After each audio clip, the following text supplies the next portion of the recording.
1번부터 23번까지 있습니다. 그냥 쭉 나열을 해본 겁니다. 쟁점별로. 이 부분의 주요한 부분을 설명을 드릴 거고요.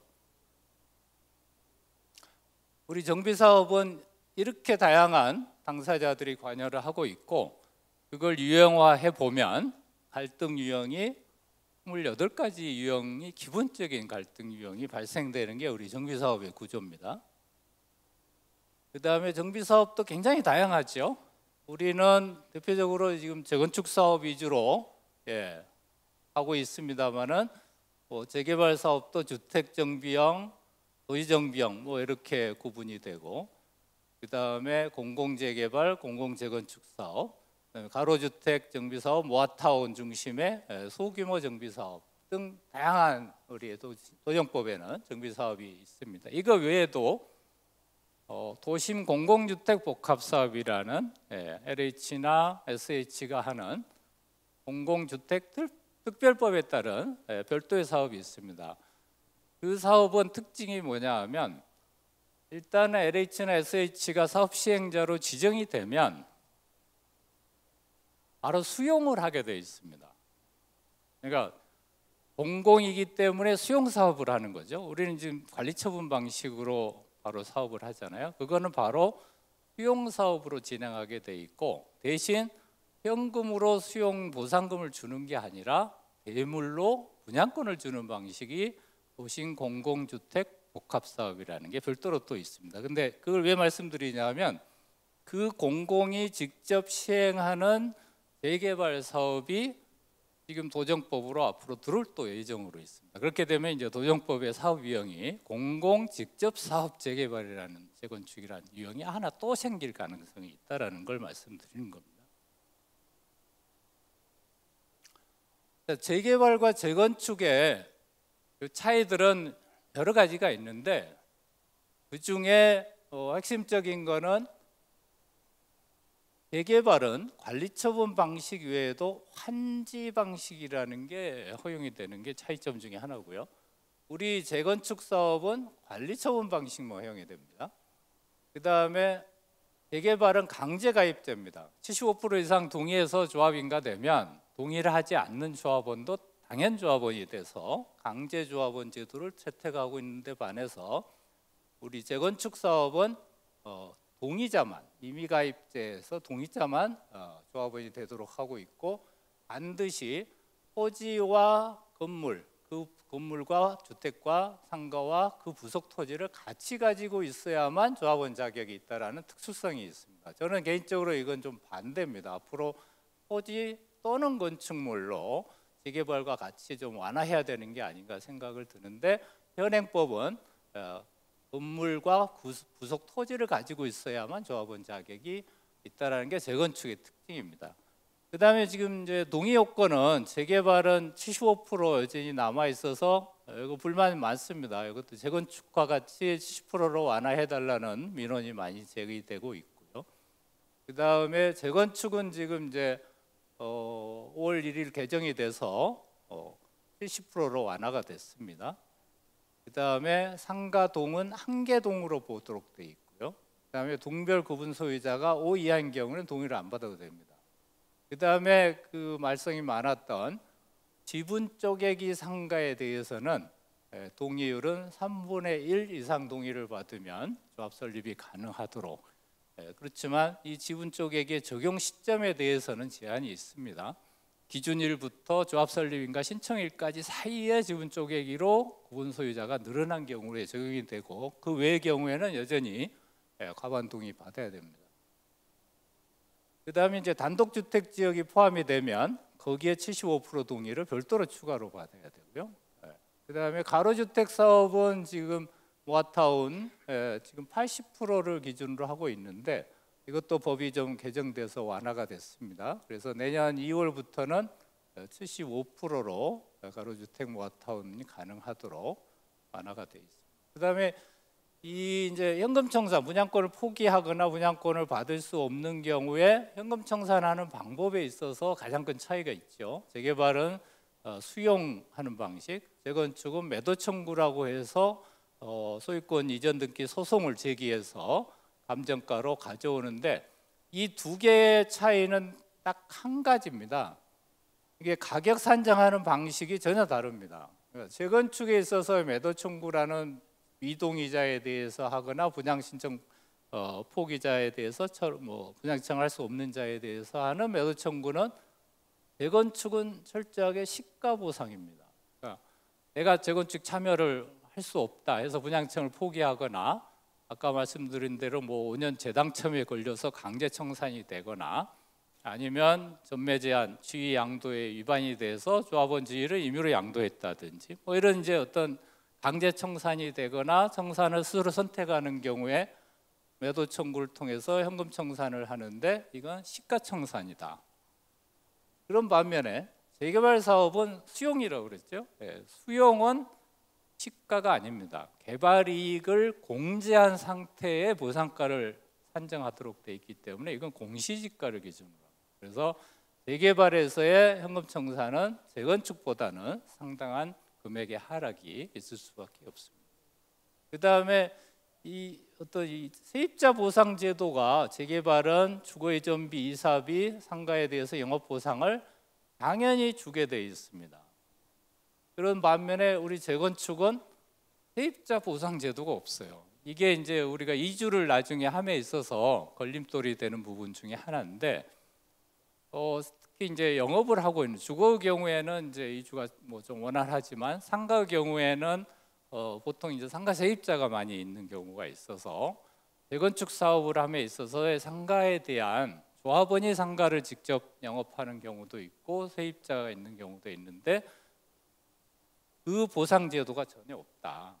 자율적으로 알아서 내보내야 되거나 아니면 조합의 명도 소송을 통해서 강제로 내보내는 이런 부분이 있어서 좀 아쉬운 부분은 있지만 이거는 이 재건축이라는 속성상 이걸 도입하기는 좀 어려워 보입니다. 자, 이게 기본 절차인데요. 지금 현재 이 추진위 구성 시기는 조기화가 돼서 기본 계획만 수립이 되면 바로 추진위 구성을 할 수가 있습니다. 과거에는 구역 지정이 돼야만 추진위 구성을 할 수 있었는데 그래서 추진위 구성 시기는 앞당겨졌고요.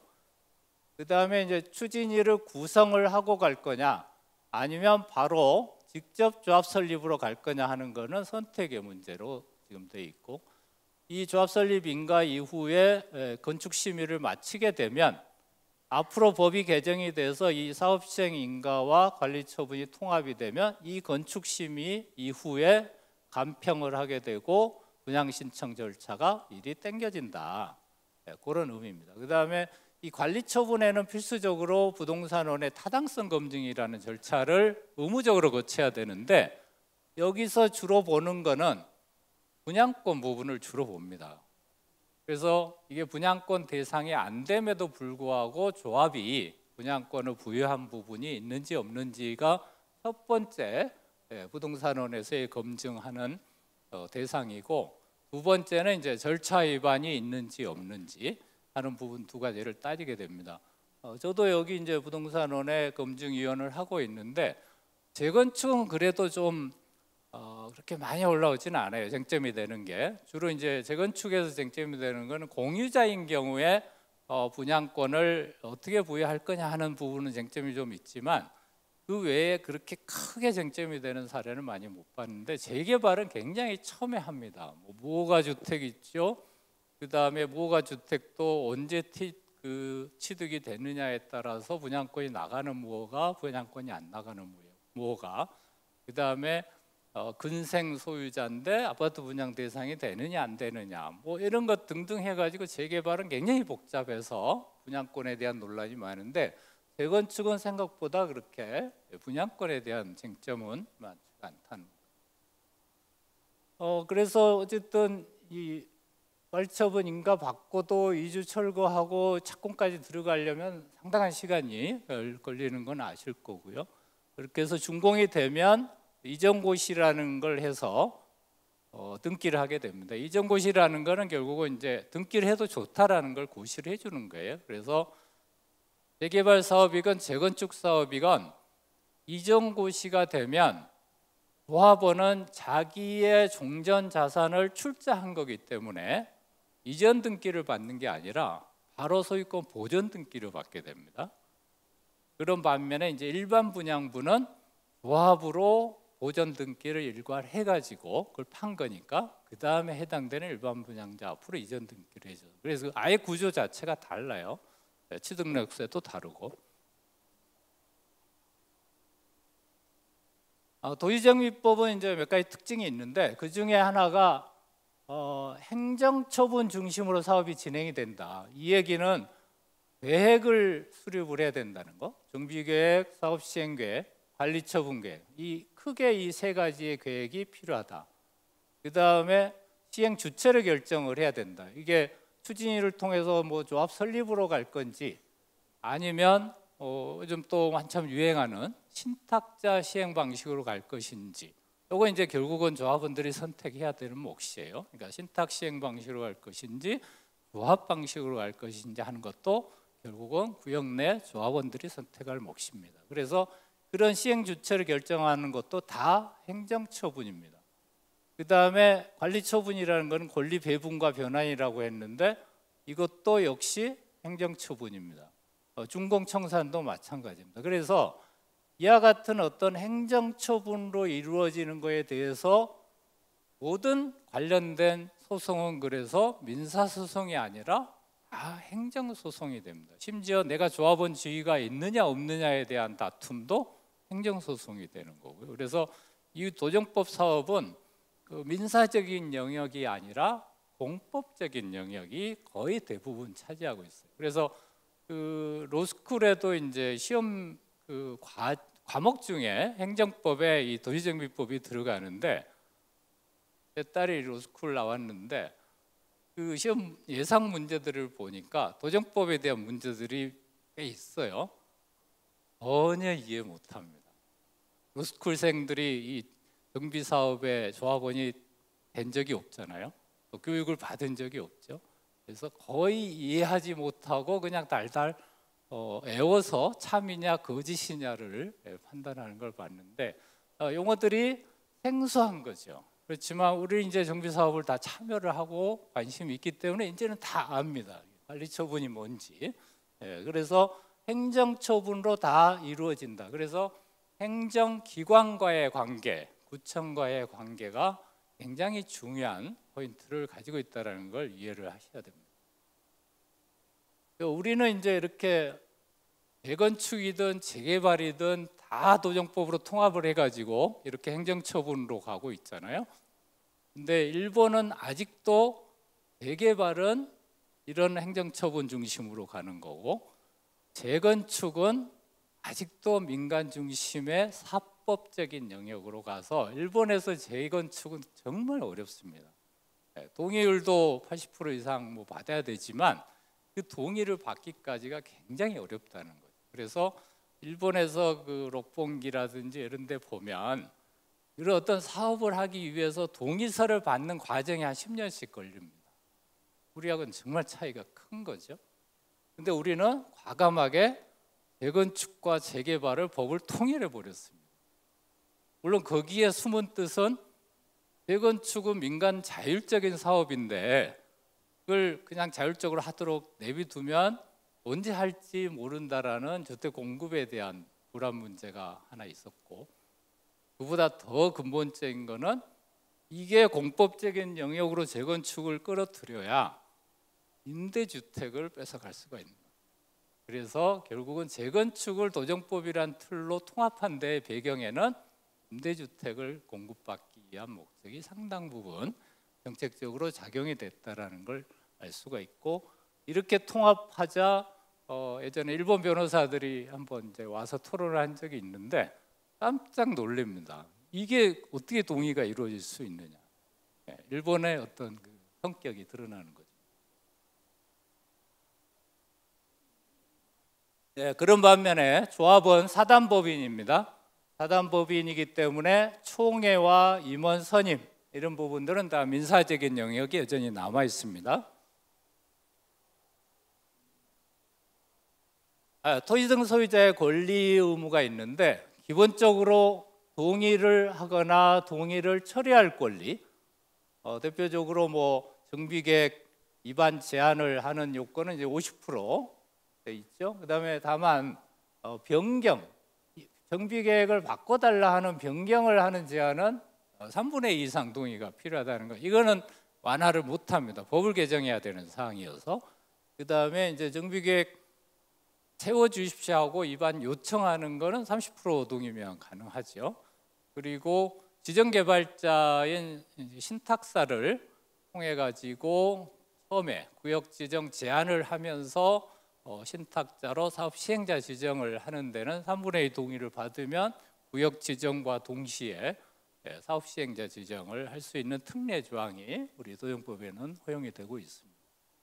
그리고 뭐 그 외에 이제 추진위 구성할 때 과반 동의, 조합 설립할 때 70% 동의.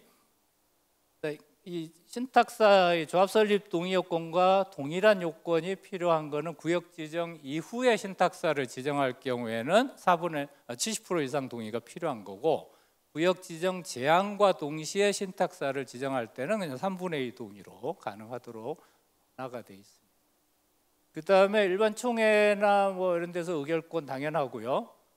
그다음에 사업시행총회나 관리처분총회는 중요하기 때문에 대적 과반수가 기본적으로 필요하고, 정비사업비 10% 이상 증가되면 대적 3분의 2 이상의 찬성을 총회에서 얻으라는 굉장히 엄격한 요건을 구비하고 있습니다.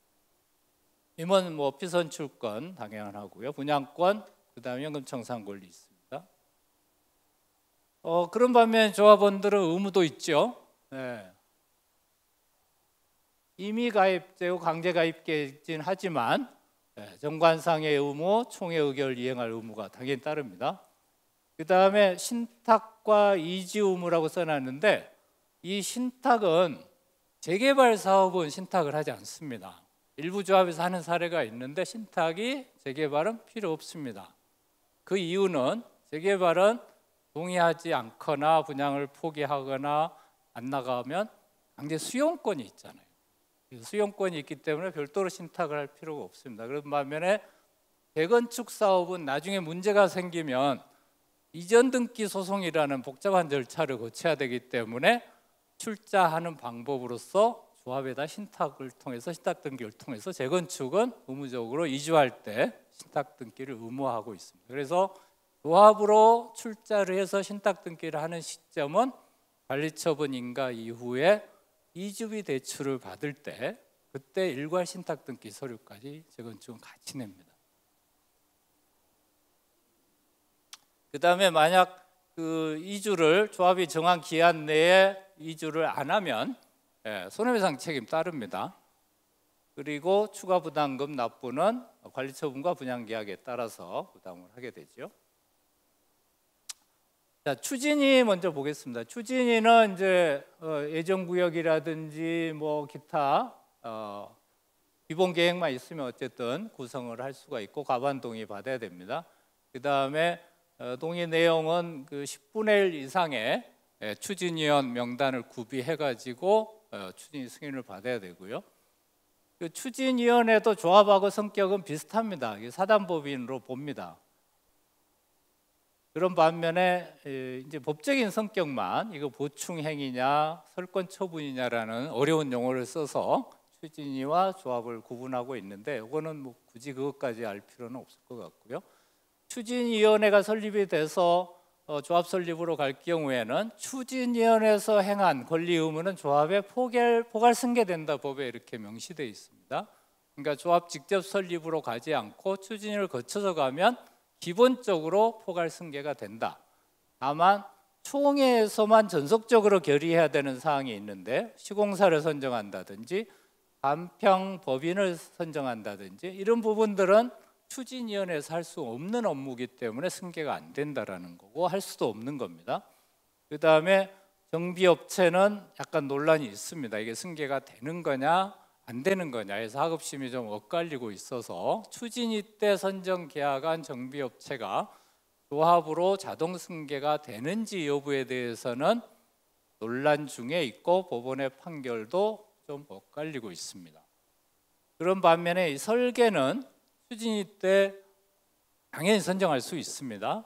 그래서 설계자 선정 방법은 일반적인 뭐 경쟁 입찰을 하는 방법이 있고, 지금 최근에 그 성산시형 창립총회 했는데 그렇게 하듯이 공모 방식으로 안을 만들어서 디자인을 해가지고 아예 응모하는, 공모를 제출하는, 그렇게 하는 방식이 있는데, 이제 그렇게 하다 보니까 성수 3지구 같은 경우 그 공모를 이제 두 군데에서 제출을 했는데 작품을, 거기 성수 같은 경우에는 이제 높이 제한도 있지만 그 높이 200m까지 건축할 수 있는 그 주동 개수를 제한해 놨습니다. 그래서 2개 이하로 메인 타워는 2개까지만 허용하는 걸로 제한이 되어 있는데, 그걸 실제 공모 방식으로 설계 입찰을 하다 보니까 이 디자인을 하는 설계사 입장에서는 당선되기 위해서 그 지침에 불구하고, 지구 단위 계획에 불구하고 우리는 이런 디자인으로 한번 시도해 보겠다 해가지고 메인 타워를 한 서너 개씩 만든 거예요. 그럼 아주 이 모양이 예쁘잖아요. 그렇게 해서 한 군데 업체가 선정이 됐었는데, 결국 성동구청에서 2개 업체 다 지구 단위 지침을 위반했다 해가지고 설계자 선정을 취소해라, 이런 명령을 내렸죠. 처음에 조합이 좀 반발을 하다가, 아까 말씀드렸죠, 조합 사업은 다 행정처분 중심입니다. 구청하고 등지고 이게 사업을 갈 수가 없어요.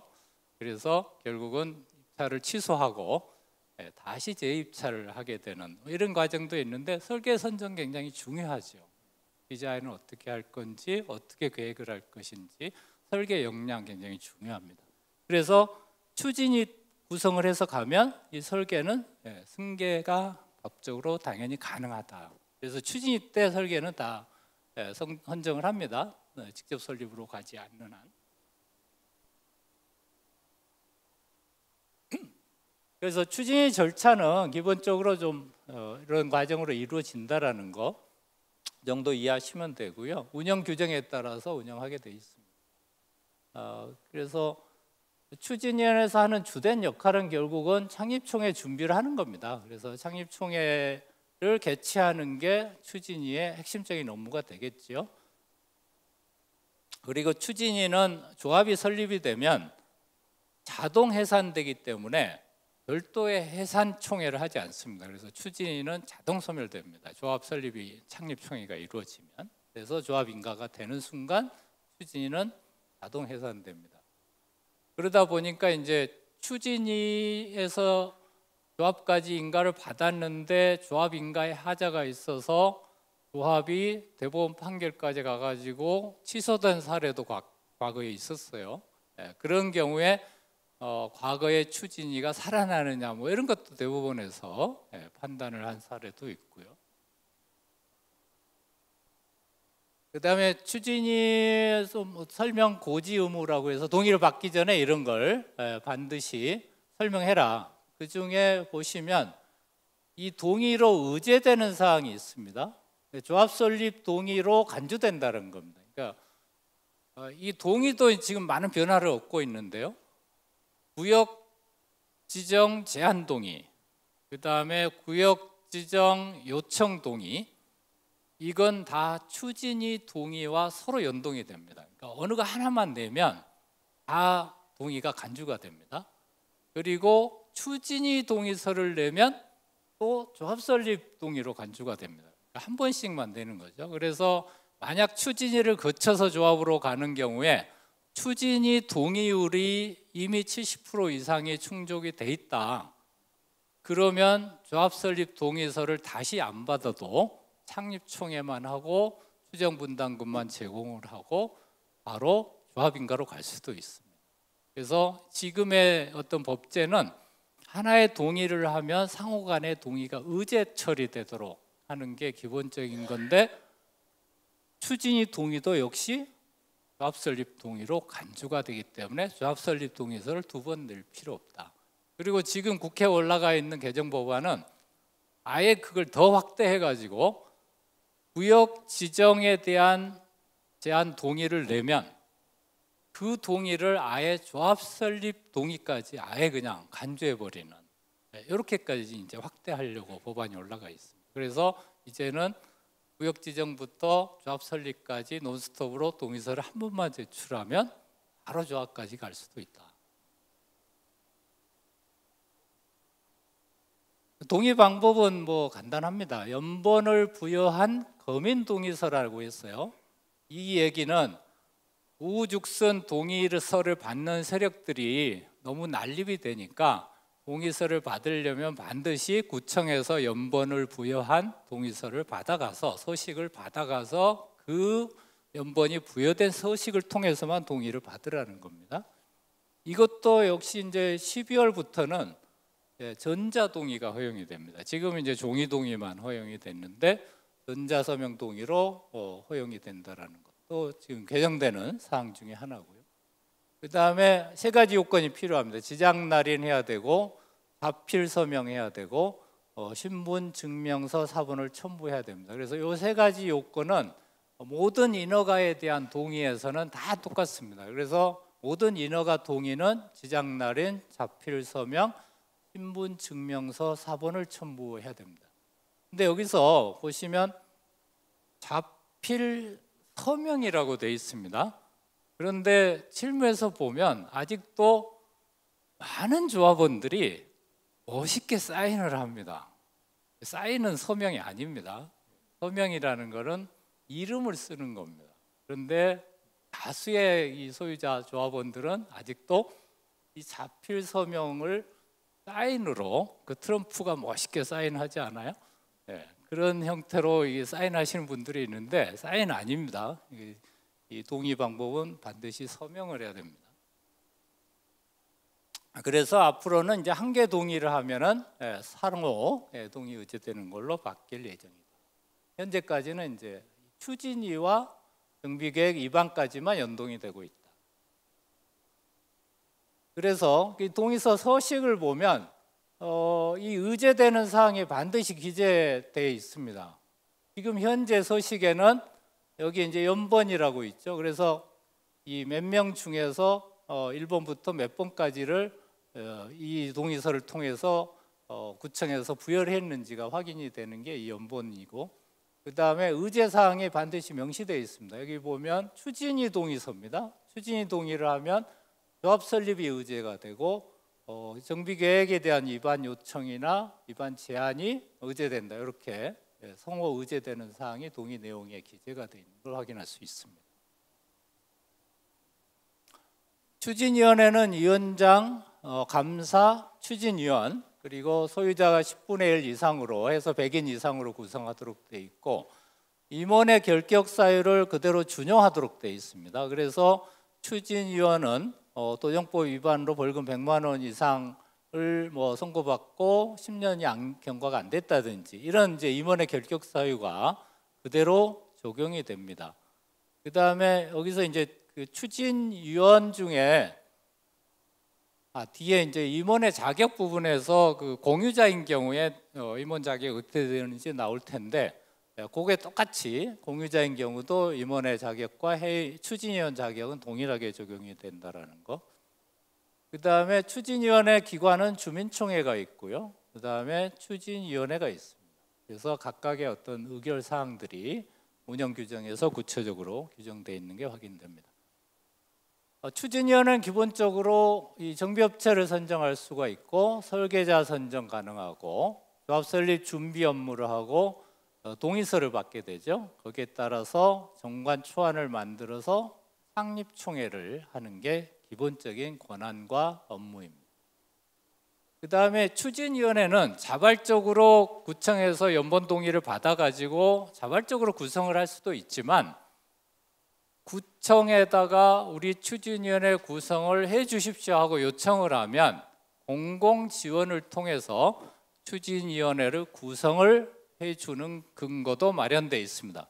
그래서 보시면 공공지원 추진위원회 구성선거관리 기준, 오래된 기준이긴 합니다. 현재도 통용됩니다. 그래서 최근에 이제 조합 중에 창립총회 간 성산시형 이런 데는 이제 구청에서 직접 추진위원장을 뽑아준 대표적인 사례입니다. 그래서 공공지원을 통해서도 추진위원회 선거를 통해 뽑을 수 있게 돼 있습니다.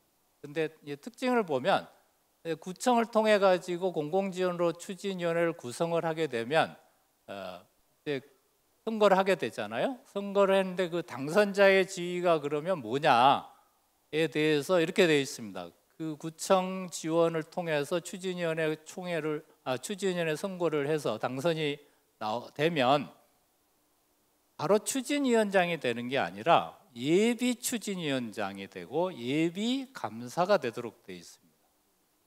왜냐하면 이건 과반 동의가 없기 때문에 아직 선거만 했지 과반 동의가 없으니까 예비자를 붙여서 추진위원장 예비 감사를 이제 선정을 선거로서 해주고 이 예비위원장 예비 감사가 아까 얘기한 연본 동의서를 갖다가 동의서를 과반 동의 받아서 바로 추진위원회를 구성을 하도록 이렇게 돼 있는 게 특징입니다. 그 다음에 추진위원회와 그 임원과의 어떤 법률 관계가 뭐냐, 여기에 대해서 위임계약이다라는 법률적인 용어가 나오는데, 이걸 쉽게 얘기하면 급여를, 그러니까 이 부분하고 연동이 됩니다. 조합장과 조합의 임원이 근로자냐 아니냐 하는 것하고 연동이 됩니다. 이 관계는. 그래서 주로 이제 그 가끔 문제가 되는 게, 조합장은 뭐 사용자라고 당연히 인지를 하고 있는데 거기에 상근을 하는 총무이사, 관리이사 이런 이제 이사분들이 있잖아요. 상근 이사분들이 있습니다. 그러면 이 상근 이사분들이 근로자냐 아니냐 하는 문제가 생겨요. 그래서 근로기준법이 적용되면 여러 가지 규제와 그 다음에 혜택을 받게 되죠.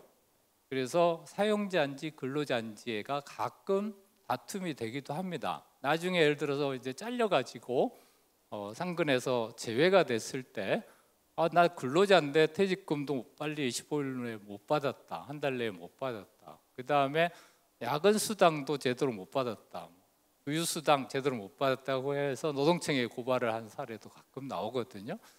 그런데 기본적으로 일단 조합장, 조합인원은 근로자가 아니라 사용자입니다. 그렇기 때문에 근로기준법 적용 못 받습니다.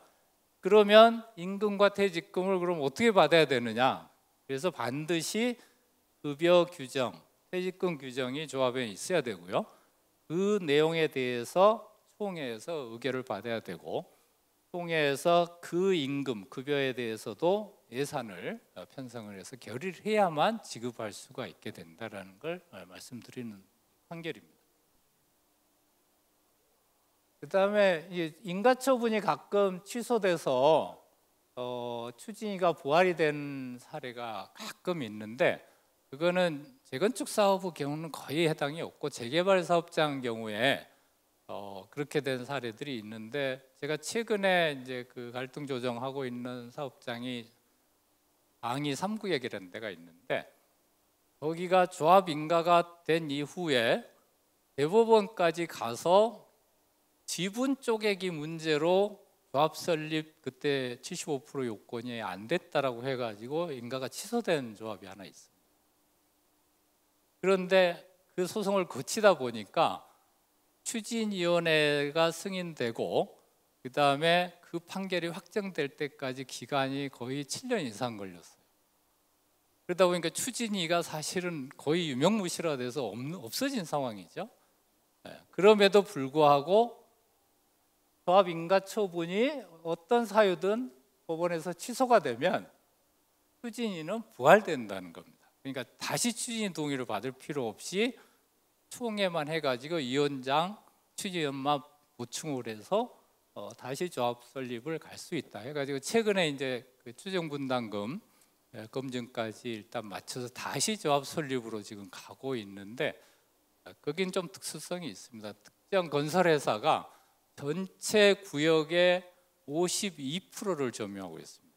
그러다 보니까 그 건설회사의 동의 없이 사업 가기 어려운 이런 재개발 현장도 있습니다. 굉장히 독특하죠. 그 다음에 이제 추진을 생략을 하고 직접 설립으로 가는 경우가 있죠. 이거는 우리 도정법 31조에 규정을 하고 있는데 공공 지원을 받는 경우에는 추진위를 생략하고 조합 설립을 할 수 있다. 세부적인 절차는 조례에 위임한다. 그래서 서울시 조례에서 구체적으로 공공 지원을 통한 조합 설립에 대해서 규정을 하고 있습니다. 그래서 정비계획을 입안하는 단계에서 우린 추진위를 거쳐갈 건지 아니면 바로 조합 설립으로 갈 것인지 거기에 표시를 하게 돼 있죠. 그 표시에 따라서 우리는 바로 조합 설립으로 가겠다라는 게 과반수가 되면 생략을 하고 공공지원으로 조합 설립을 해줍니다. 물론 이 경우에도 주민들이 우리는 그거 싫다, 자발적으로 우리는 추진위를 거쳐서 가겠다라고 하면 그걸 막지는 않습니다. 그렇지만 이렇게 공공지원을 통해서 바로 조합 설립으로 가게 되면 한 단계를 건너뛰니까 우리 6단지 조합 같이 굉장히 빨리 바로 조합 설립으로 갈 수가 있다라는 장점이 있는 거죠. 그래서 이런 업무를 공공지원자인 구청에서 설립 계획을 수립을 하고 그 경우에 정비업체를 선정을 해서 지원을 받아가지고 주민협의체를 구성을 해서 협의체가 추진위원회 역할을 대신하게 됩니다. 그 주민협의체를 통해서 창립총회까지 가게 되는 이런 직접 설립 제도를 우리 서울시에서 이런 기준을 통해 가지고 운영을 하고 있다. 그래서 기본적으로 이제 정비업체 선정을 해서 협의체 구성을 하게 되는데 특징은 이 협의체가 이제 추진위원회는 아니에요. 추진위원회의 권한과 업무를 대신하는 거지. 그러다 보니까 이 협의체 위원장은 이 공공지원자가 위촉하게 돼 있습니다. 주민 중에서 선정하는 게 아니라 외부 전문가를 준비위원장으로 선정을 하는 거죠. 그걸 통해서 그러면 주민 대표는 선거를 통해 가지고 당선이 된 주민 대표는 부위원장을 맡도록 돼 있습니다. 그래서 구청에서 위촉한 외부 전문위원장과 주민 대표인 부위원장 그리고 나머지 주민들 위원을 통해서 이 준비 추진위원회 역할을 대신해서 조합 설립으로 가는 게 직접 설립 제도를 운영을 하고 있다. 그래서 결국은 이 주민협의체를 통해 가지고 계획도 수립을 하고 창립총회까지 거쳐서 조합 설립으로 가게 되는 이런 어떤 절차가 우리 공공지원 제도에 마련이 돼 있다라는 겁니다. 조합 설립 인가 요건은 70% 이상으로 개정됐고 지분 쪼개기 상가는 3분의 1로 완화됐다는 걸 말씀드렸습니다. 그 다음에 조합원 자격도 재개발은 뭐 토지만 가지고 있거나 건물만 소유하고 있거나 심지어 지상권자도 재개발은 조합원 자격이 있습니다. 근데 이걸 이제 가끔 오해하는 분이 있어요. 이 지상권에 대해서 조합원 자격을 부여하면 그러면 지상권자도 분양권 줘야 되는 거 아니냐라고 오해하는 부분이 있는데 분양권이 없는 조합원입니다. 지상권자는 재개발에서 독특한 제도죠. 이해관계가 있기 때문에 조합원으로 그냥 참여시킨 것에 불과하다. 그렇지만 분양권은 없습니다. 그 다음에 재건축은 반드시 부속 토지와 건물을 같이 가지고 있는 소유자 중에 동의한 자만 조합원 자격이 있고 분양권 자격이 있고 그 다음에 이제 그 공유자 1세대 여기는 이제 대표자를 선정을 해서 그 대표자만 조합원이 될 수 있습니다. 그 다음에 이거 중요합니다. 재건축 조합이든 재개발 조합이든 다물권자로부터 조합 인가된 이후에 양도양수가 이루어지면 다물권 중에 일부를 양도양수를 하면 그 분양권 여러 개 나오는 거 아닙니다. 그러니까 조합 설립 인가를 기준으로 해서 다물권자가 일부 물건을 양도하면 그 전체에 대해서 분양권 한 개밖에 줄 수가 없어요. 그래서 이건 굉장히 중요한 규제입니다. 이게 어떻게 확장이 돼 있냐 하면 공유자 1세대인 경우도 마찬가지예요. 예를 들어서 부부가 한 주택을 한 채씩 가지고 있는 경우에 부부가 두 채를 가지고 그러니까 하나씩 두 채를 가지고 있다가 조합 설립 인가 이후에 그 물건 중에 한 개를 팔게 되면 그것도 똑같이 적용받습니다. 그래서 그 경우에도 부부와 그 물건 중에 하나를 양수한 양수인이 일종의 공동조합원이 돼서 분양권이 한 개밖에 안 나가는 이런 제한이 있다라는 거. 이게 독특한 우리 도정법의 제한입니다. 그래서 이건 투기과열지구하고 아무 관계 없습니다. 다물권자의 양도 제한을 규정하고 있는 겁니다. 그래서 이런 부분은 간과하면 안 되는 사항입니다. 그다음에 재개발에서 모가 건물에 대해서 서울시 조례에 따라서 분양권을 부여를 하고 있습니다. 이거는 이제 기준이 여러 가지 있는데 그건 생략하고요. 그다음에 아까 말씀드린 이제 투과지구에서의 제한은 재건축은 조합 설립인가 이후, 재개발은 관리 처분인가 이후에 이 양도가 제한이 되고, 예외적으로 보면은 1주택자, 1세대 1주택자가 10년 소유 5년 거주하고 있거나, 그다음에 이 3년 이내에 다음 단계로 진행이 안 되면 일시적으로 전매가 가능합니다. 조합원지 양도가. 예를 들어서 조합 설립 인가 후 3년 이내에 사업 시행 인가 신청이 안 되는 경우, 이런 경우에는 그 기간 동안에 잠시 조합원 전매가 가능하고요. 그다음에 사업 시행 인가를 받고 다시 3년 이내에 착공이 안 되는 경우, 이 경우에도 그 잠시 기간 동안 전매가 가능합니다. 재건축 사업은. 그다음에 또 착공 이후에 3년이 지나도록 완공, 준공이 안 되는 경우, 이런 경우에도 또 재개발이든 재건축이든 또 고한시적으로 또 일시적으로 전매가 가능합니다. 그러다 보니까 지금 그 개포 1단지 같은 경우가 임시사용 승인을 가지고 입주를 했는데 정식 준공이 안 돼 있어요. 그런데 착공하고 3년이 이미 지났잖아요. 그러다 보니까 아직 정식 준공이 안 돼서 일시적으로 지금 그런 데는 전매가 허용이 되고 있습니다. 조합원지 양도가 허용되는 예외 조항들이 좀 몇 가지 있고요. 그다음에 이제 경매되는 경우, 이 경매는 국가, 지자체, 금융기관을 통한 경우에만 조합원지 양도가 됩니다. 그러니까 조합원 물건 중에 가끔 경매가 나오는 경우가 있는데, 임의 경매 그 조합원이 그냥 판결 받아가지고 뭐 아니면 채권자가 판결 받아서 임의적으로 하는 경매, 이런 건 안 돼요. 반드시 금융기관이나 국가, 지자체 세금 체납에 따라서 경매가 되는 경우나 공매되는 경우만 조합원지 양도가 가능하기 때문에 이런 물건만 예외적으로 투과지구에서 이전이 가능합니다. 공유자는 뭐 넘어가고요. 동의 방법도 아까 설명을 드렸습니다.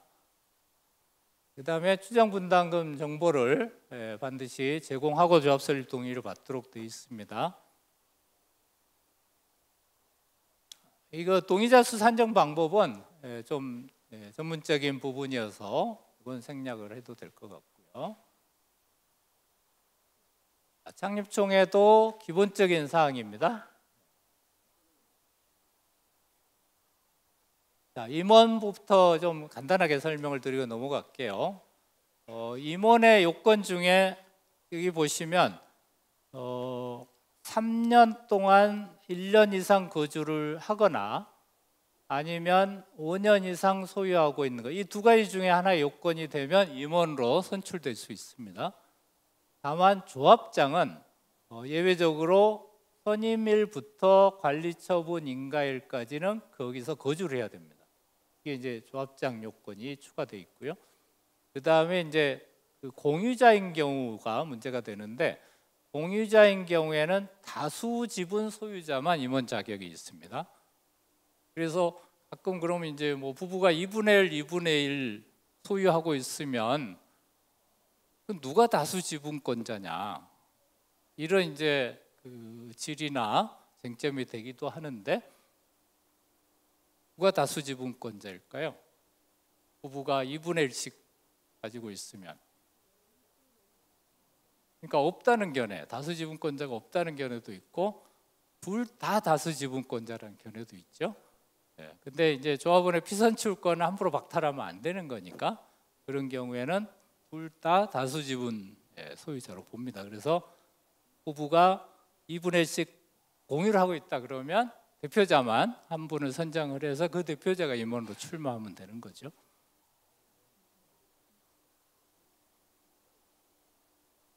자, 임원의 결격 사유 중에 이 도정법 위반으로 100만 원 이상 선고받고 10년이 지나지 아니한 자, 이런 이제 제한이 있습니다.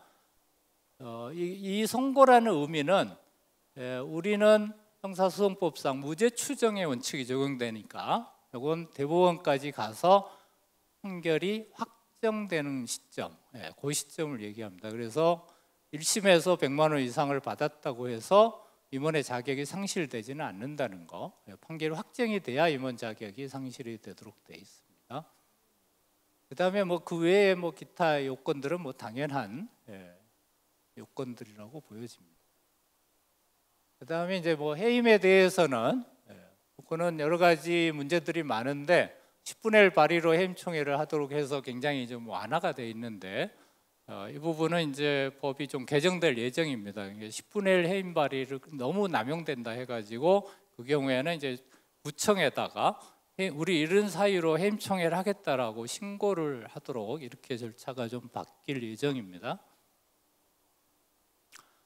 뭐 대의원 역할 굉장히 중요합니다. 총회 권한 중에 이런 사항, 반드시 총회에서만 결정해야 되는 사항을 제외하고는 나머지 예산으로 정한 업체 선정 계약, 그 다음에 주요한 사항, 예를 들어서 시공사에 대한 입찰 지침, 굉장히 중요하죠.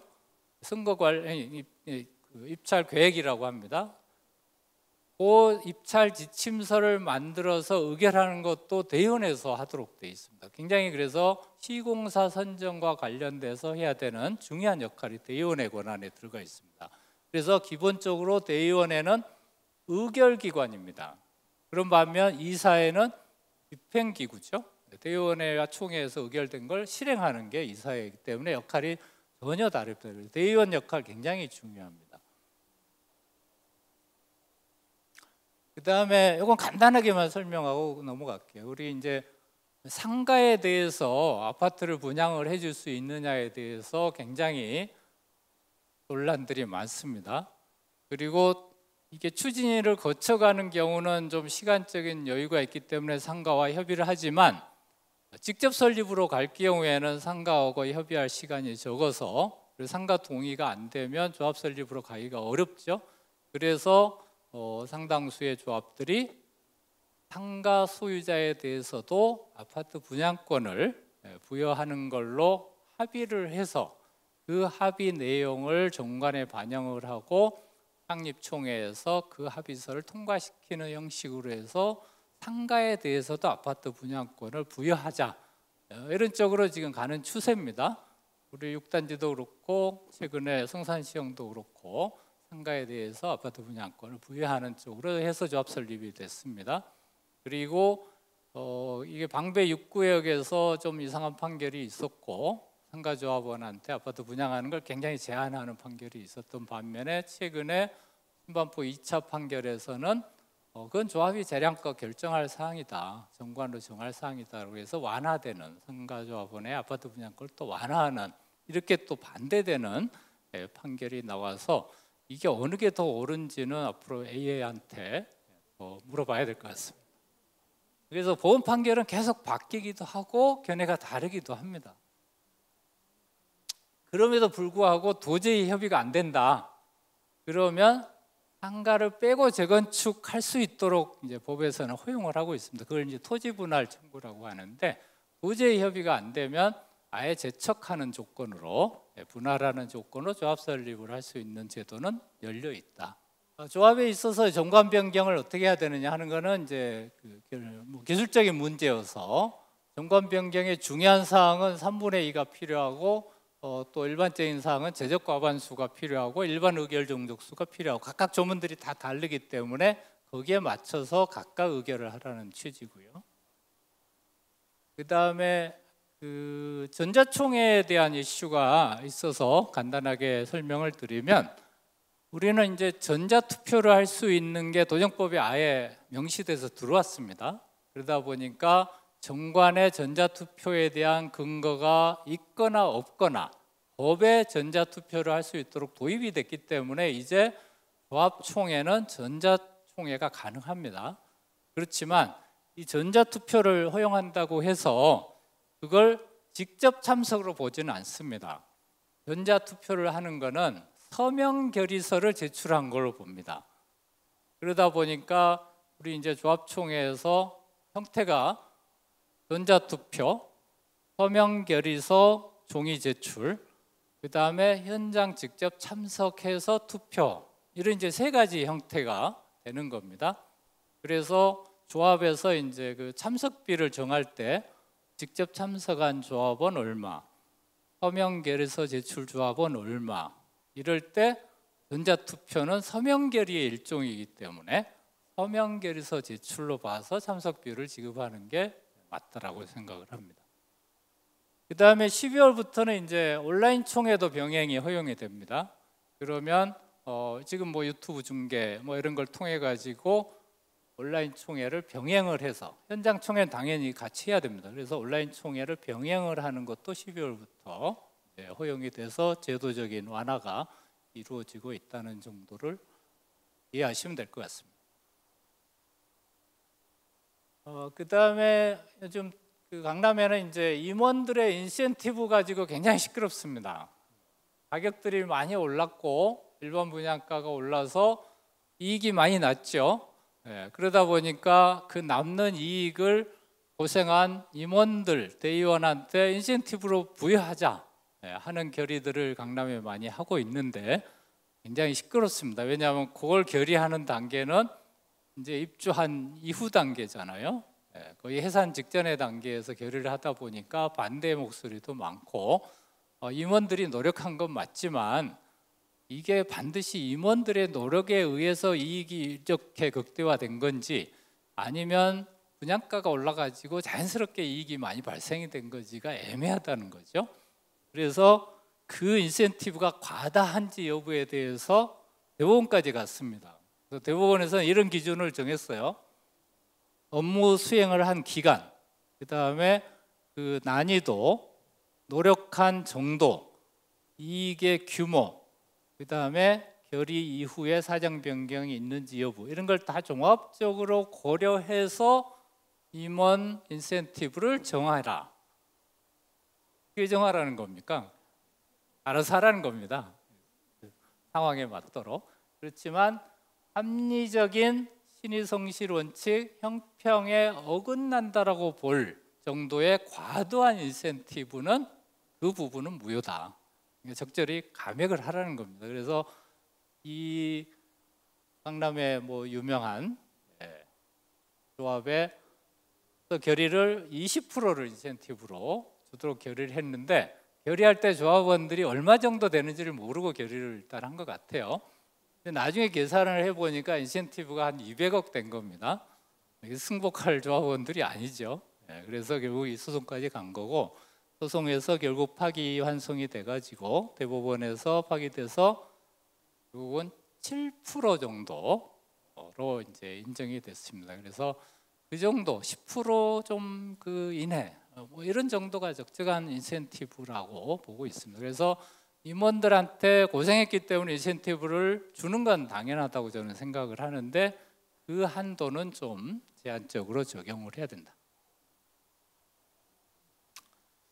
그 다음에 이제 총회 진행을 함에 있어서 예산이라는 게 굉장히 중요한데, 이 예산은 매년 1회계년도마다 수립하라는 게 우리 대법원의 입장입니다.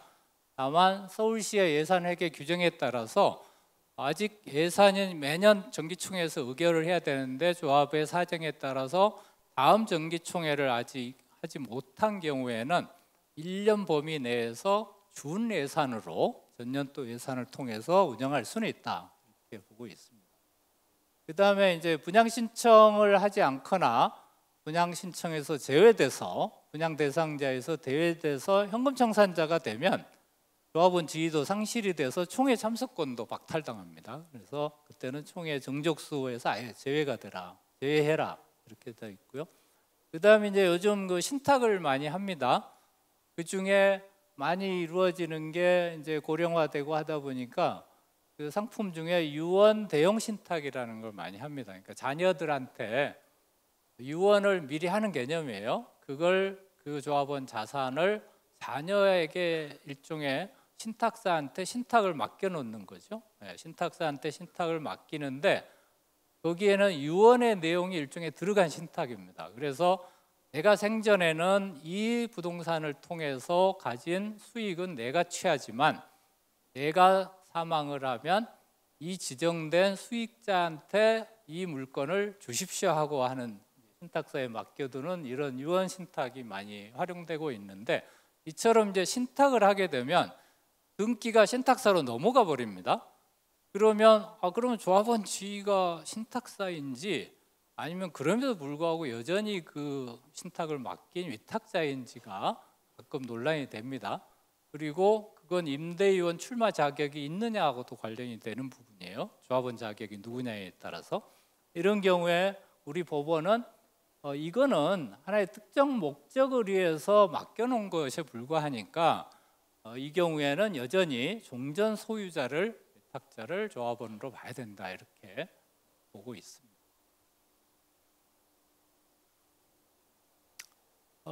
임원의 그 연임 선거에 대해서 어떻게 적용을 해야 되는지에 대해서 법원에서 어떤 판단을 하고 있는 게 요즘 많은데, 임원은 선임총회에서 3년 임기가 끝났을 때 다시 선임을 할 수도 있고요. 그 다음에 연임 결의를 할 수도 있습니다. 그러면 3년의 임기에서 끝났을 때 한 번 연임을 하면 다시 3년이 되니까 한 6년 정도 집행부가 돌아가는 거죠. 그 정도 하면은 이제 어느 정도 사업에 어느 정도 착공 전 단계까지 거의 준비 단계는 이제 아마 그 집행부를 통해서 갈 수 있다라고 보여집니다. 그래서 상당수 조합이 이제 연임 총회로 많이 가게 되는데, 여기에 대한 이제 조합원들 불만도 많죠. 나도 조합 임원 출마하고 싶은데 연임으로 가게 되면 출마 기회가 주어지지 않으니까 선임으로 해달라, 이런 요구도 많이 들어오지만, 이거는 법률상, 정관상 연임은 허용이 됩니다. 그렇기 때문에 그걸 뭐 반대한다라고 해서 연임을 못하는 건 아니고요. 다만 연임을 하는 경우에도 선관위 구성을 해야 되느냐에 대해서는 정관에 규정이 있는 경우에는 규정에 따르고, 규정이 없는 경우에는 원칙적으로 그 경우에도 선관위 구성은 필요하다고 보지만, 법원에서는 연임총회는 선관위 구성이 없더라도 위법하지는 않다, 이렇게 봐서 연임총회를 하는 데 있어서는 굳이 선관위 구성을 하지 않아도 되도록 정관에 좀 명시하는 게 필요하다고 생각이 됩니다. 그 다음에 이제 이 목동 같은 이런 이제 중요한 이런 단지에서는 이런 사태까지는 가지는 않을 것 같아요. 제명 사례까지는 가지는 않는데, 요즘 조합들이 그 제명안건 올리는 조합들이 가끔 있습니다. 그게 이제 속칭 그 비대위라고 하죠. 비대위가 어떤 근거 없이 집행부를 너무 호도하고 고발하고 형사 고발하고 부당한 근거 없는 해임 총회를 시도하고 이런 부분들이 자꾸 있다 보니까 아예 제명 안건을 올리는 조합들이 있어요. 이거는 뭐 총회에서 결의되면 일단 제명은 결의되는 겁니다. 그러면 조합원 지위 상실되죠. 분양권 일단 박탈이 되는 건 맞는데, 법원에서는 굉장히 엄격하게 봐라. 도저히 박탈하지 않으면 안 될 정도의 불가피한 최종적인 수단일 때만 제명은 허용이 된다. 그래서 상징적으로 제명을 하는 조합들은 있지만, 그게 법원으로 가면 다시 조합원 지위가 부활이 되는 게 거의 99%입니다. 그렇지만 너무 심하게 조합을 방해하기 때문에 제명 안건을 올리는 경우들이 있는데, 이런 경우까지는 가지 않은 게 서로를 위해서 필요하다고 생각이 됩니다. 그다음에 이제 대의원 임기를 법에서 규정하고 있지 않아요. 대의원 임기는 법에 규정이 없기 때문에 과거에 주로 정관들에서는 조합 해산 청산시까지 대의원은 종신직으로 이렇게 정관을 많이 뒀었는데, 최근에 와서는 대의원도 이제 조합원 임원 임기와 동일하게 3년으로 단축하는 추세에 있고, 기존 정관도 개정을 해가지고 3년으로 다시 단축하는. 그러다 보니까 이제 이 사안은 종신으로 돼 있던 대의원의 임기를 2023년 정기총회 시까지로만 임기를 제한하는 정관 변경을 한 사례인데 한남 3구역입니다. 그래서 이렇게 하니까 이제 기존 대의원들이 100여 명 이상 돼 굉장히 반발이 컸죠. 그래서 이 가처분이 제기가 됐는데 법원에서는 어쨌든 여러 가지 사유를 들어가지고 대의원의 임기를 단축하는 것도 결국 조합원들이 선택할 몫이고 조합의 재량 범위 내에 있는 거다. 그래서 조합원들 다수가 원한다면 임기도 단축을 하는 게 당연하다. 그리고 단축을 하더라도 다시 어차피 대의원 선거를 새로 하게 되기 때문에 다시 입후보하면 되는 거 아니겠느냐라고 했는데 이 배경에는 집행부인 이사진과 대의원의 갈등 때문에 이 정권 변경에 이르게 된 겁니다. 이사회에서 어떤 정책을 계속 수립을 해서 대의원에 올리는데 대의원에서 자꾸 이게 부결이 되는 겁니다. 그러면 정상적으로 이게 사업을 추진하기가 좀 어렵겠죠. 물론 대의원에서도 합리적인 이유가 있어서 부결을 시키는 경우도 많이 있지만 그러다 보니까 기존 대의원의 종신직으로 인해서 사업 진행에 상당히 영향이 많다. 그 다음에 두 번째는 대부분의 재개발 조합 현장들을 보면 관리처분 단계까지 가잖아요. 그러면 조합원의 손바뀜이 지금 이제 좀 제한이 걸려 있지만 거의 3분의 1 이상이 다 박혀 있습니다. 그럼에도 불구하고 기존 대의원이 계속 종신직으로 간다는 것은 또 불합리한 면이 있다라는 거죠. 그런 부분들 때문에 임기를 제한을 한 이런 이제 것도 적법하다. 그래서 재건축과 달리 재개발은 굉장히 이게 조합원 변경이 생각보다 많습니다. 그다음에 이제 계약 업무 처리 기준에서 이게 시공사 선정에 대한 절차인데 이건 참고를 하시면 되고요. 서울시에서는 시공사에 대한 선정하는 기준에 대해서 아주 엄격하게 절차를 또 규제를 하고 있습니다. 여기 보시면 일단은 내역 입찰을 하게 되면 원가 산출을 해야죠. 원가 자문 거쳐야 되고 그 다음에 공사비 예가 뽑아야 됩니다. 그 예가들 요즘 굉장히 많이 올라가 있는 걸 아마 아실 겁니다. 성수지구 이런 데 보면은 1,000만 원 넘어가잖아요. 이제 공사비 원가가. 그래서 예가를 뽑습니다. 그 예가에 따라서 선정 계획을 대의원에서 아까 결정한다고 그랬습니다. 이 선정 계획이 입찰 지침서입니다. 그래서 이 선정 계획을 대의원에서 결정을 하는 게 이제 가장 중요한 절차인데 이걸 하기 전에 대의원에 상정을 하기 전에 구청에 다 검토를 먼저 사전 검토를 거치게 되어 있습니다.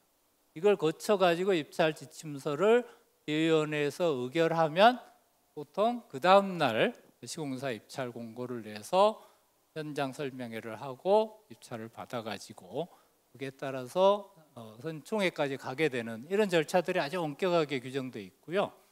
그 다음에 이건 지금 내역 입찰인데 이 내역 입찰을 하지 않고 총회 평당 얼마 이렇게 해가지고 총회 입찰로 하는 것도 일단은 허용은 되어 있습니다. 그 다음에 시공사들이 이제 입찰에 참여를 하게 되면 각종 이름을 붙여가지고 대안 설계를 제시하게 됩니다. 그 대안 설계에 대해서도 그 공사비는 반드시 제안을 한 시공사가 부담하도록 되어 있습니다. 그러니까 조합원이 부담하는 게 아니라 시공사가 입찰에 참여하면서 대안 설계를 제출했다면 그 대안 설계에 따른 공사비와 설계비 등등은 시공사가 다 부담하도록 이렇게 돼 있어서 대안 설계는 이건 시공사들이 스스로 자기들 부담으로 이렇게 변경을 하겠다라는 제안으로 이해를 하시면 됩니다. 그 다음에 뭐 그 제안을 위반을 했다든지 이것도 제한이 있습니다. 그 정비계획 범위 내에서만 제안을 하도록 돼 있어서 그런 제한이 있고요. 그런 위반을 했다든지 개별 홍보 위반을 했다든지 뭐 이런 것을 하면 입찰을 무효시킬 수도 있고 그 다음에 나중에 이제 공사비에 대해서도 검증을 의무적으로 거쳐야 되고요. 그리고 2회 이상 유찰이 되면 수의계약을 할 수가 있습니다. 그리고 이 시공사 총회만큼은 조합원의 과반이 직접 현장에 출석을 해서 투표를 통해서 선정을 하도록 돼 있고 이에 현재 그 현장 홍보 설명회를 해야 되는데 1차로 보통 이제 먼저 입찰 마감 이후에 비교표 나오고 나서 홍보 설명회 한번 진행을 하고요. 그 다음에 이제 2차 홍보 설명회는 선정총회 하는 날 2차 홍보 설명회를 거쳐서 시공사를 뽑으면 됩니다. 그리고 수의계약으로 가는 경우에도 과반이 직접 참석한 총회에서 의결을 하도록 되어 있고 공사비 검증을 요청할 수도 있습니다. 그다음에 시공사들은 뭐 여러 가지 제안을 받습니다. 금품 제공 안 되죠, 당연히. 그다음에 이 시공의 제한도 금지됩니다. 그리고 허위 과장 정보 제공도 금지가 되고 있고 거기에 따른 형사처벌이나 과태료, 행정제재 이런 부분들의 적용을 받게 됩니다. 그리고 시공사를 일단 선정을 하게 되면은 그 가계약이라는 이름을 쓰게 되는데 이 가계약이라는 의미의 조합이 속으면 안 됩니다. 이게 함정이 있는 거예요.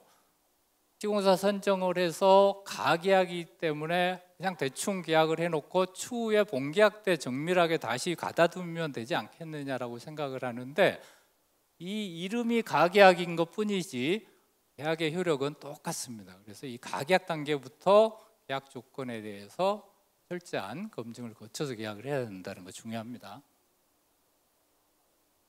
그리고 한번 선정되면 가능한 한 해지하면 안 됩니다. 시공사는 마음에 안 들더라도 해지하게 되면 굉장한 액수의 손해배상이 따릅니다. 공사를 하지 않았음에도 불구하고 공사를 했으면 얻을 수 있었을 이행 이익 상당을 배상하도록 법원은 판결을 하고 있습니다.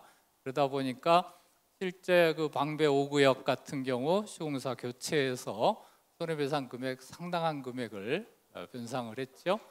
그 다음에 신바포 15차도 대우를 해지하고 철거 이후에 대우를 해지하고 삼성을 선정을 했는데 지금도 현재 손해배상 소송이 입주 이미 했는데도 지금 손해배상 소송이 진행 중에 있는데 상당한 금액이 손해배상으로 예정이 돼 있습니다. 그럴 정도로 한번 선정하면 그 시공사 해지는 굉장히 좀 조심해야 되는 이런 부분들이 있습니다.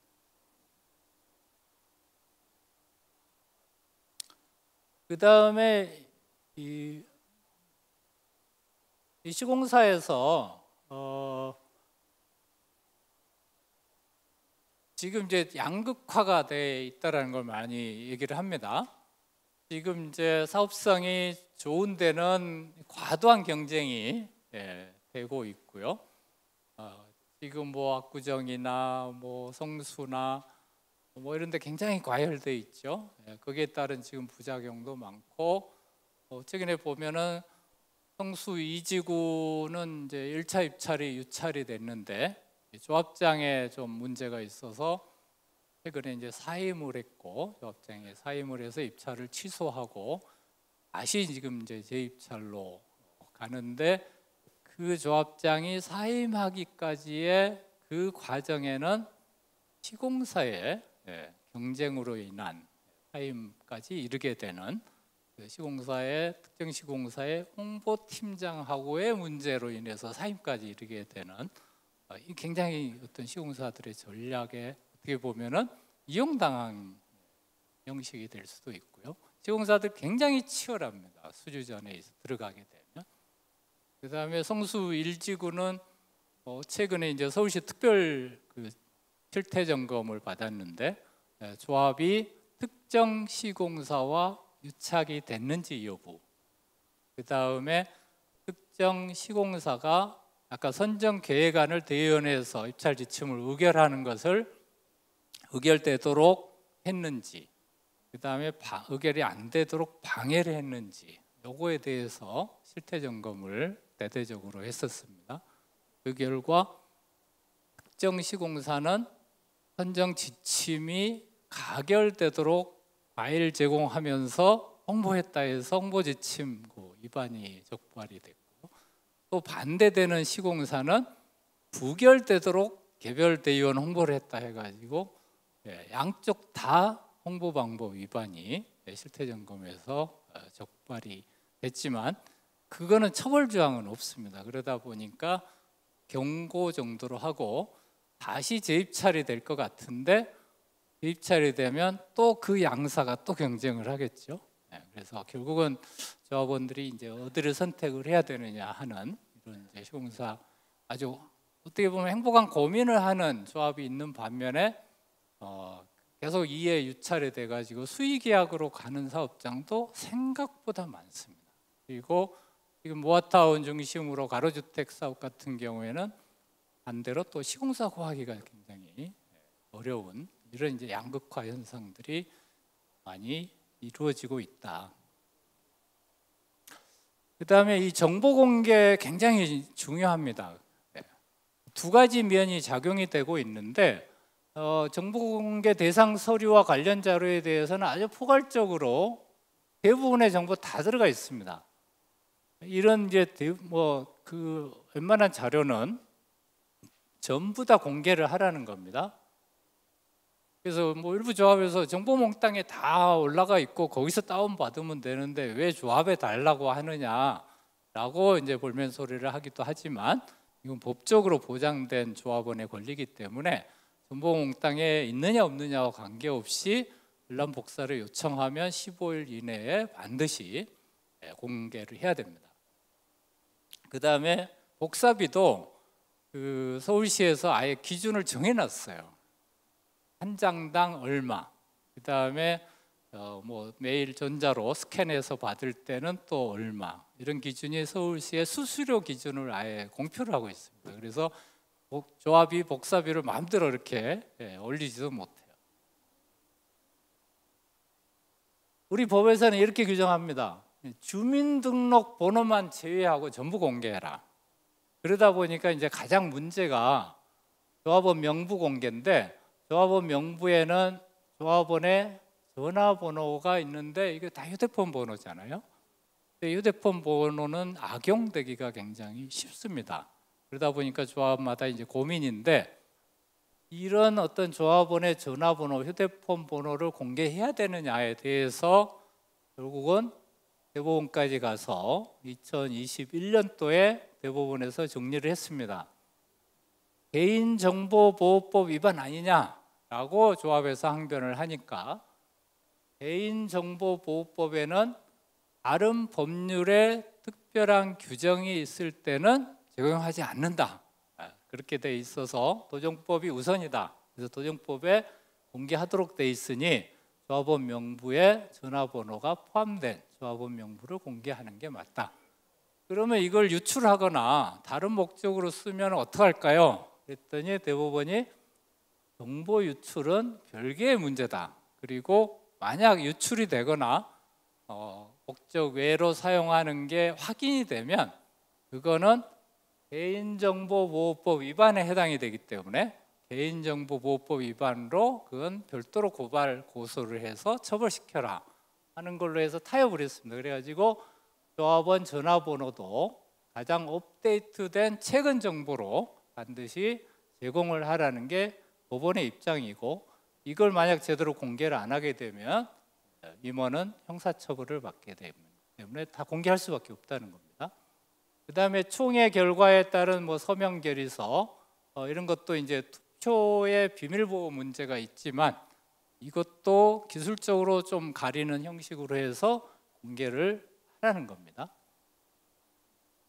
그 다음에 열람 복사 방법은 현장에서 주거나 우편으로 주거나 팩스나 메일 중 이 네 가지 중에 한 가지 방법으로 반드시 응해야 된다라는 게 법원의 입장이고 그걸 안 할 경우에는 처벌 대상이 된다. 그 다음에 예외가 하나 있어요. 공개 대상 중에 속기록, 그러니까 대의원회나 총회 속기록, 그 다음에 녹음 파일, 그 다음에 이제 영상을 찍잖아요. 총회 같은 거 하면 이런 어떤 속기록이나 녹음 파일이나 영상 자료는 정보 공개 대상은 아닙니다. 그래서 이거는 조합에 달라고 해도 조합이 안 줍니다. 그래서 이거는 공개 대상이 아니라 중요한 회의가 있으면 반드시 속기록, 녹음, 영상 자료 중에 하나를 만들어서 평산시까지 보관하도록 되어 있습니다. 그래서 만약 법원에서 어떤 소송이 걸려서 쟁점이 된다라고 하면 법원의 명령을 통해 가지고 이건 공개를 할 수는 있지만 일반적인 정보 공개 대상에서는 제외가 돼 있다라는 거. 그래서 정보 공개는 굉장히 중요하고 조합의 모든 정보가 공개가 되지만 이거 남용되는 사례도 굉장히 많습니다. 실제로 그 재개발 같은 경우에 추진위부터 조합의 사업 시행까지 가게 되면 막 10년 이상씩 걸리는 조합들 많거든요. 그런데 정보공개 청구 들어오는 걸 보면 추진위원회 승인된 때로부터 지금 현재까지의 조합의 모든 회계 자료를 다 공개하라고 청구가 들어옵니다. 그럼 조합 업무 마비돼요. 그거 찾느라고 15일 내에 어쨌든 공개를 해야 되니까. 근데 그런 식으로 계속 정보 공개가 치러오면 정말 조합은 미치고 한장할 일이죠. 그렇지만 그럼에도 불구하고 우리 법에서는 무조건 모든 정보는 15일 이내에 공개하도록 의무화되어 있다는 거 어쩔 수 없습니다. 이거는. 그 다음에 임원은 공무원으로 의제가 됩니다.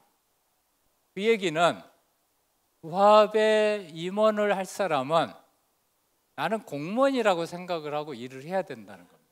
그렇기 때문에 이 뇌물죄 적용에 있어서 추진위원장이나 조합의 임원은 뇌물죄에 있어서의 주체가 됩니다. 그렇기 때문에 어떤 업체 선정 등등과 관련이 돼 가지고 뇌물을 제공받거나 약속하거나 이러면 당연히 뇌물죄로 처벌을 받습니다. 그리고 뇌물죄는 굉장히 형량했어요. 특가법이 별도로 특정범죄 가중처벌법 따로 있어서 그 액수에 따라서 예를 들어서 액수가 1억을 넘어간다. 무기 또는 10년 이상 징역입니다.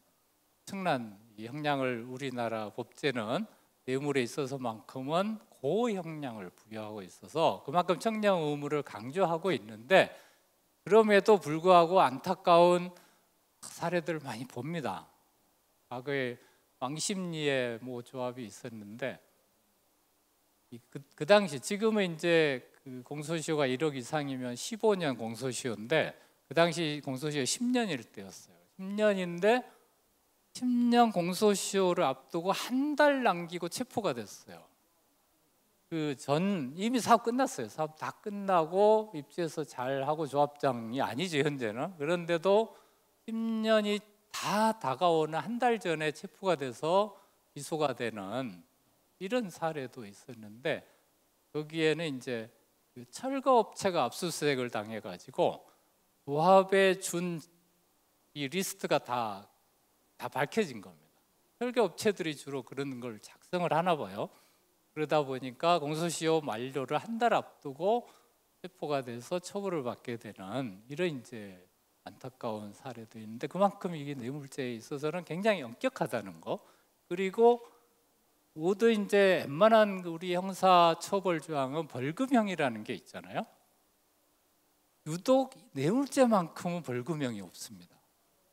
액수가 아무리 적어도 기소유예 아니면 집행유예가 최선이에요. 안 그러면 실형. 이렇게 가서 굉장히 좀 중하게 보기 때문에 임원을 하는 입장에서는 굉장히 청렴 의무가 공무원하고 똑같이 적용되고 있다라는 거. 그다음에 총회 의결을 반드시 사전에 거치고 계약을 하라는 거. 사후 추임 받들어서 처벌한다는 거. 그다음에 그 총회 대행은 그 정비업체에 맡겨야 된다라는 거. 이런 것들이 이제 실무에서 많이 이루어지는 문제입니다. 그다음에 이 도시정비법의 독특한 제도 중에 하나가 도시분쟁조정위원회 제도가 있는데 이거 사문화되어 있습니다. 제가 이거 열리는 걸 한 번도 본 적이 없어요. 그렇지만 우리 법률에서는 어떤 평형 배정에 대한 분쟁이라든지 그다음에 명도 분쟁, 손실 보상 문쟁, 총회 의결 사항에 대한 분쟁 이런 사항들에 대해서 구청에다가 조정 신청을 낼 수 있는 제도가 열려 있습니다. 그렇게 조정 신청을 내면 조정안을 제시해서 양쪽이 수락을 하면 그거는 판결하고 똑같은 효력이 부여되는 이런 제도가 마련이 돼 있어서 저는 상당히 좋은 제도라고 생각을 하는데 실제 실무에서 이게 잘 활용이 되지 않고 있어서 좀 안타까운 부분이라는 거. 그다음에 이제 서울시에서는 조례를 통해서 그 의무적으로 협의체를 구성해서 운영을 하도록 돼 있는데 이건 뭔 얘기냐면 세입자가 이제 이주를 하고 나가고 뭐 명도를 하고 뭐 하는 데 있어서 나중에 여러 가지의 이슈들이 생기기 때문에 그걸 사전에 좀 협의를 하라는 의미에서 분양 신청이 끝나면 그때부터 관리처분 전까지 3회 이상 세입자들하고 협의 조정 절차를 거치라는 겁니다. 그래서 이런 협의체 구성 운영하는 것을 의무적으로 조합들이 해야 되도록 이런 이제 규정을 두고 있다라는 그런 정도를 말씀을 드리겠습니다.